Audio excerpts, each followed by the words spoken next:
Okay, everybody say hello to Dorothy. Hi, Dorothy. Hi, Dorothy. Dorothy. So, here we are, dearly beloved. And a few introductions are in order. So, Sarah Mika, Sarah Neely, and little Papoose is not with us today. No, he is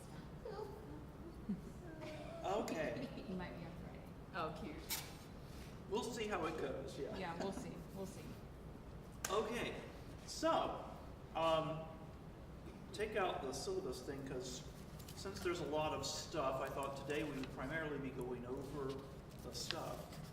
and then Wednesday and Friday I have a listening oriented activity, because our first thing that we really need to establish is, you know, our ears and our eyes are that first set of tools that we have as teachers, and training up, okay, what am I watching? What am I listening for? What are the hallmarks of good singing? You know, depending on different styles, what are the things you look for? So, we'll start there. Okay, so last semester we kind of had all the nuts and bolts stuff, and then this semester is all oriented towards applying that to your own practice and to teaching one-on-one and even some group stuff.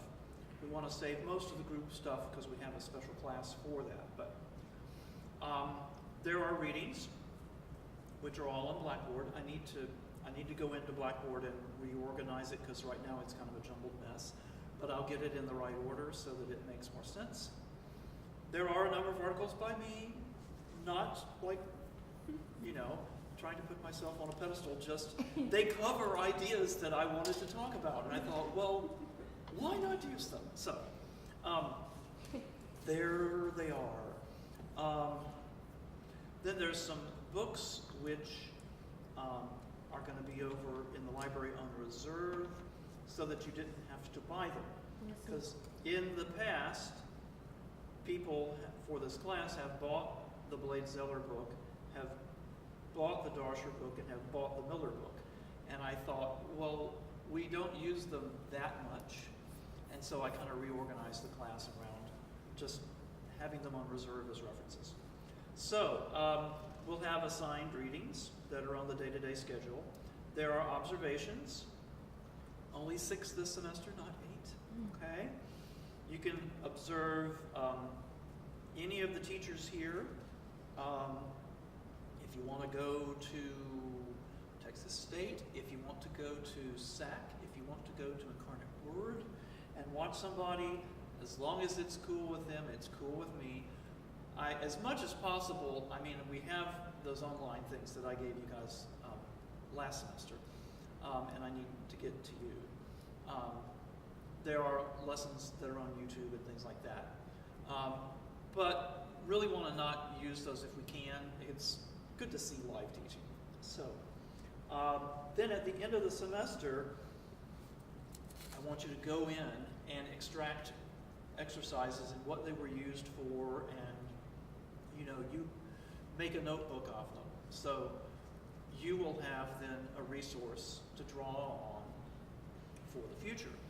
And you know, there are all sorts of books of vocalises. You know, there's the Panofka book, and there's the Sieber book, and you can find Marchese, and I mean, more recently, you know, the Goffin book, and things like that have loads and loads of exercises in them. That's great. It's also great to just see, well, what are teachers using, and what are things that you've come up with over the years? Okay? So, we will have an open book final. It will be very practical oriented. I'll give it to you, and you have like a week to work on it, okay? And I'm revamping it some this year. You can expect that you will have some videos to watch, and it's like, okay, diagnose the problems that this person has, and then detail those, and then, okay, what are 3 pieces that you might assign this person? given what you're seeing, their level, and the issues that they're facing. So real practical oriented kind of stuff. We will have a piano skills test, which if you look at that little handout, okay, so if I may demonstrate over here for a moment. So the whole point of it is being able to play vocal aces is an important part of your job. You know, so like if you can play it in any old key. So if I say, how about B major, you know, you're okay. Or that you don't need to be looking at your hand to do it. You can just play, right? Because where are your eyes supposed to be? On the student. Yeah, okay. So towards the end of the semester, we'll have a little one-on-one appointments, okay? Yeah. Okay, so there's that. Then we have several homework assignments, which we're going to go through. 5 of them are these short little reflections, one of which is coming up pretty quickly here, about key things about singing and teaching singing, and how to go about teaching them. And I came upon this idea because these are the things that you have to say over and over and over when you're teaching. You know, you get a new student and, okay, let's talk about breathing. You know, okay, what have you heard before? And then you have your, okay, here's what I want you to take away from our time together about how I want to guide you with your breathing, you know, or you see a student and they're having issues with this, and you've got to have that 1 minute, well-rehearsed, well thought out how you word things, clear description of what you're after. So taking a little time to kind of woodshed some of that in here, where we can run some of those things by some other brains and try them out and, okay, what do you think of that? Does that work okay? You know, could they have said that clearer?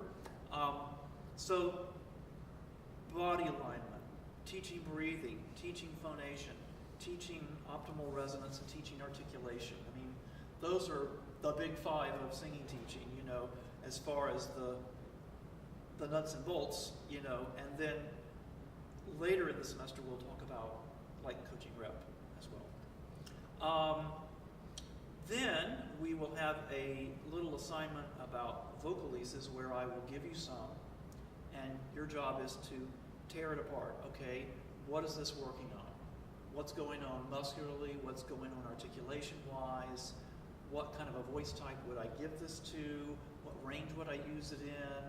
Okay, and obviously we'll cover that before we give the assignment. Another one, which is a big chunk of your points, is a rep assignment. So I'll give you, here's a student, they have these issues, they're good with these languages, pick a half-hour recital for them. You know, you need to have, you know, this many languages, different styles. I'll give you kind of a rubric to work in and say, okay, here's the pieces, and you have to justify, why did I pick these pieces for this student? And since we have all ladies, you're going to have a male student. Mm-hmm. And if we had guys in here, they would have a female student. But alas. This other one, a video. Okay. So I am on the Voice Science Advisory Committee for NATS.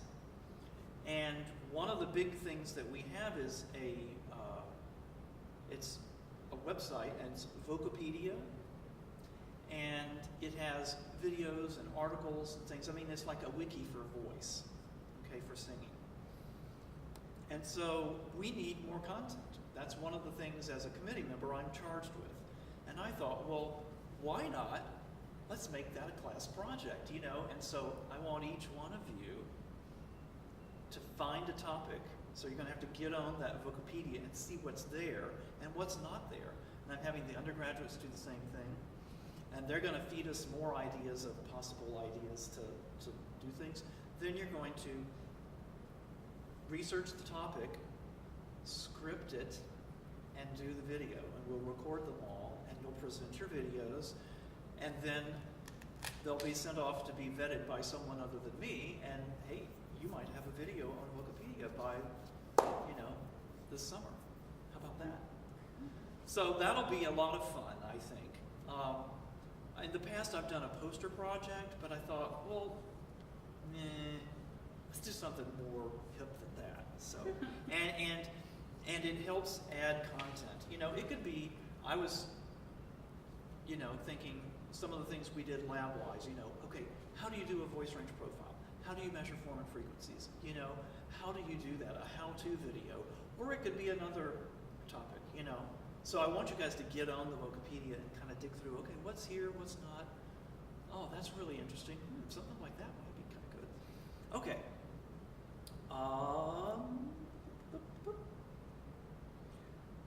So the reflections, take a look.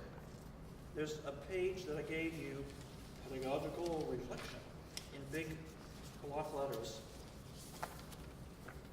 So there's 5 of them.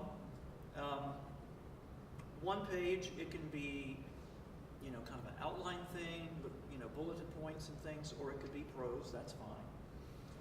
Best specific methods for teaching those concepts. Okay, so the next one is going to be due pretty quickly, next week.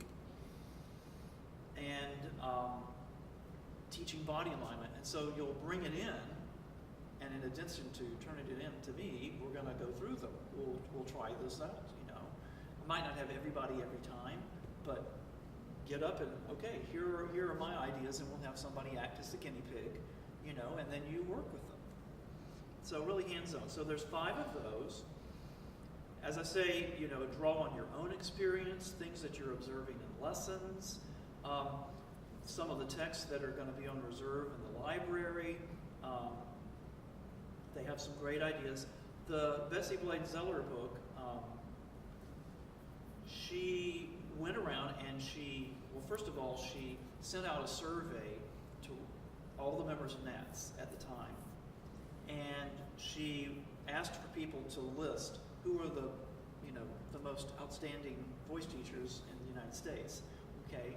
And so everybody responded to that survey, and finding the names who kept cropping up, she sorted that, and she found there were these group of teachers, and then she sought out to interview every one of them.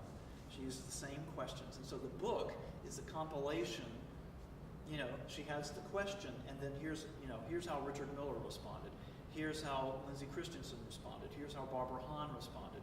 Here's how Dale Moore responded. Here's how Barbara Dosher responded, and on and on. Okay? And it's really great to see different people's ways of saying some of the same things. So that's a really neat book. James McKinney's book is a classic. Miller's book, they're little short essays. They're things that he used to go around the country doing workshops. And he would always have people submit written questions. And on the last day, he would field the questions. And then he kept track of those questions, and he started writing them. And sometimes they were columns in the Journal of Singing, because he was the editor for a number of years. So anyway, those are 3 really good resources there. And, kind of talked through the fact that we'll bring them in, and we might have somebody be a guinea pig, and you show us, okay, this is what I think is the best way to do this. Questions on that? Is that reasonably clear? Okay. So the REP project, as I said before, you'll get a hypothetical student. This is how old they are. This is their age. This is their gender. This is their voice type. This is their range. This is their tessitura. The best vowels for them, problems they have, their language skills, maybe even a little bit about their personality. And then you pick the pieces, including this key, not that key. And putting it in a logical order, making sense not only artistically, but endurance-wise for that singer. Because that's really, a real juggling thing that as a teacher, you're trying to make some kind of a program that makes artistic sense and is satisfying for the audience as well as the singer to sing, and yet the singer has to manage their voice over the span of a half an hour or an hour. And so what order do you put things in for that reason? And then, you know, you'll make a program and then you'll defend why I'm choosing this song and so on. And we'll elaborate more on that as we get there. Then the video project, we talked about that a bit. So grading wise, there's only that one test at the end. It's observations, it's your vocalese notebook, it's the take-home test, those various homework things, the piano thing. Then there's 2 little extra credits. You know, if you need extra credit, you miss an observation or something like that. Obviously, extra observations can make some things up. David Huron, who is internationally known as a brain and music guy, you've probably seen the signs around the building. He will be here 2 weeks from today, giving the lecture for the IMR. Who's the IMR TA? One of you guys? No? Singer? Yeah. Yeah. Who is that? Jordan. Oh, yeah. Anyway, so the IMR is a group of people here. I mean, I'm a member of it. Dr. Frago, Dr. Pellegrino, Dr. Milliken, Dr. Dill, Dr. Beavers. Anyway, a whole bunch of us that, Dr. Davis, that do research and write and stuff. And so we bring in people once a semester. And David Huron is our guest this time. And I'm really looking forward to it. You know, all sorts of things about why do we find certain things beautiful, you know, which I think might have some real relevance for our teaching. So looking forward to that. Okay, let's look at the schedule. So today we're just kind of talking through things and get started on reading those first 2 articles. The first one is by me, and it's about kind of how to learn those critical listening and observational skills. And then the next one is by Scott McCoy, and he's just talking about, well, I won't give it away, you'll just have to read it. And then that first reflection, get started on that because that's going to be due a week from Wednesday. Next time we get together, we'll talk about those articles and we'll get started. It probably will take us 2 class periods to go through this listening thing about, you know, well, what is it that makes a good singer? What are the things we listen for? And I've got examples from opera, jazz, early music. I've got a whole bunch of examples that we can listen to. And that'll be a good kind of getting our eyes and ears going. And I have several of those kinds of things here these next couple of days. Let's see.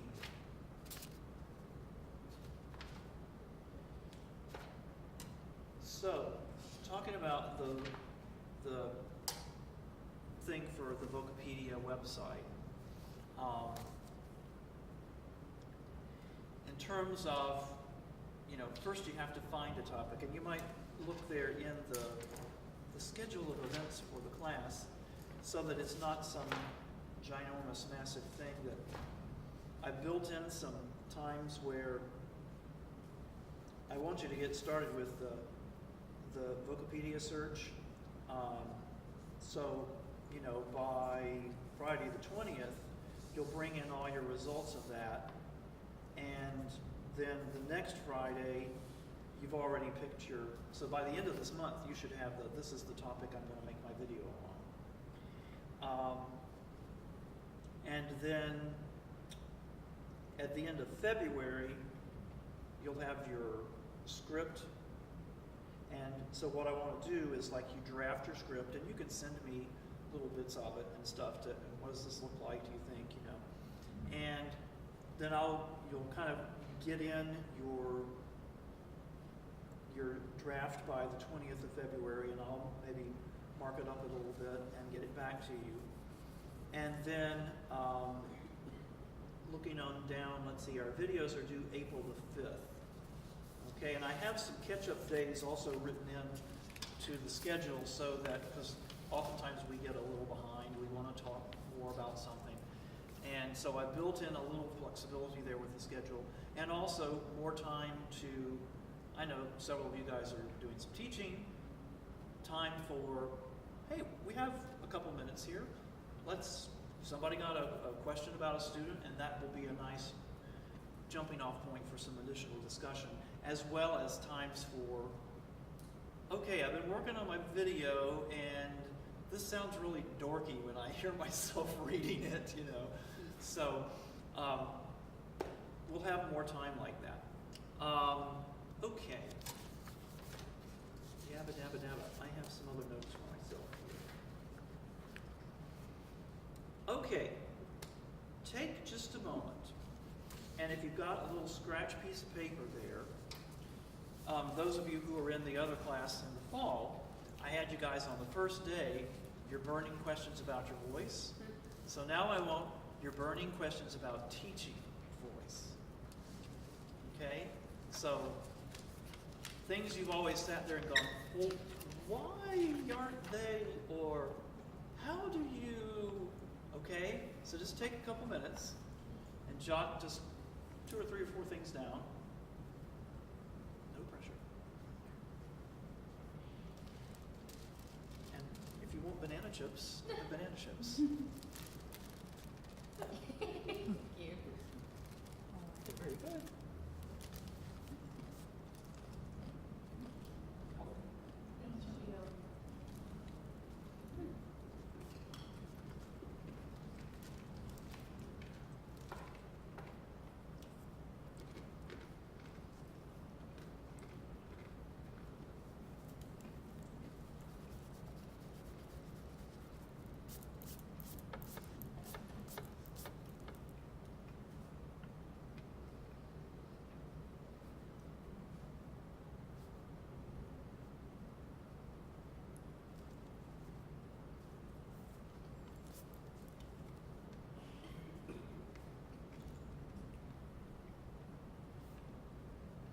Should I play some thinking music?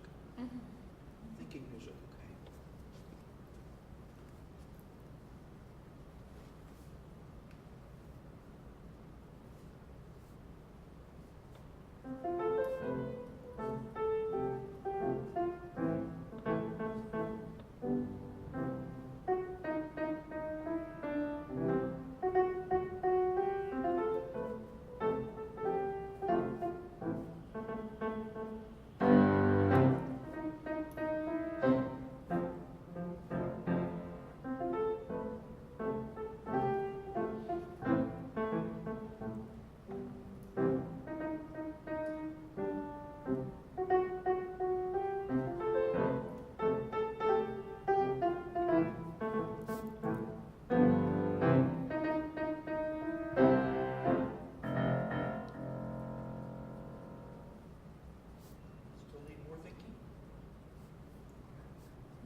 formulated as questions, like article names. Whatever. In case you're curious, first piece was From the King and I. it's from the King and I. Yes, the March of the Children. little children. Yes, I used to play that for ballet class. See, the second thing was what my wife came down the aisle to, which is A Te Cara from Bellini Zipuritani. And the last one was Manrico's aria Si ben mio volessere from Trattori. Anyway. Okay. Was she rowdy? No, not necessarily. This always helps me. It's good food for thought. We will also have some debates in here where I'll and some role play, you know? Like, what do you do when a student's attracted to you? What do you do when you're attracted to a student? How do you deal with a student who comes unprepared to the lesson? Things like that. I literally just wrote stuff like that. Oh, okay. I think one of them is, how do you deal with a helicopter parent who keeps trying to tell you how to Oh, yes, the helicopter parent. Yes, I see that one, yeah. Being an independent voice teacher, taxes, work expenditure tracking. There are actually, Joan Boyton wrote a book about that. And there are some websites and things like that that are really, really helpful. Probably should have Stanzi Roeder come in and talk about that because she is a whiz with that stuff. Payment, negotiating what you deserve without bankrupting the populace. Wellness, touching people, what's appropriate? How do you negotiate feelings in lessons? Good, we'll get there. Onset, teaching onset, good. Which relates to that reflection thing about teaching phonation, because you're going to start with onset for sure. When a student comes in and cannot match pitch, oh my gosh, what do you do? Oh, yes. How do you help explain a student feel and understand different registers? Good, these are all good. What absolutely not to do? Just the basics. Well, let's see. Clavicular breathing is bad. I think that's the one we could probably get every voice teacher agreeing on.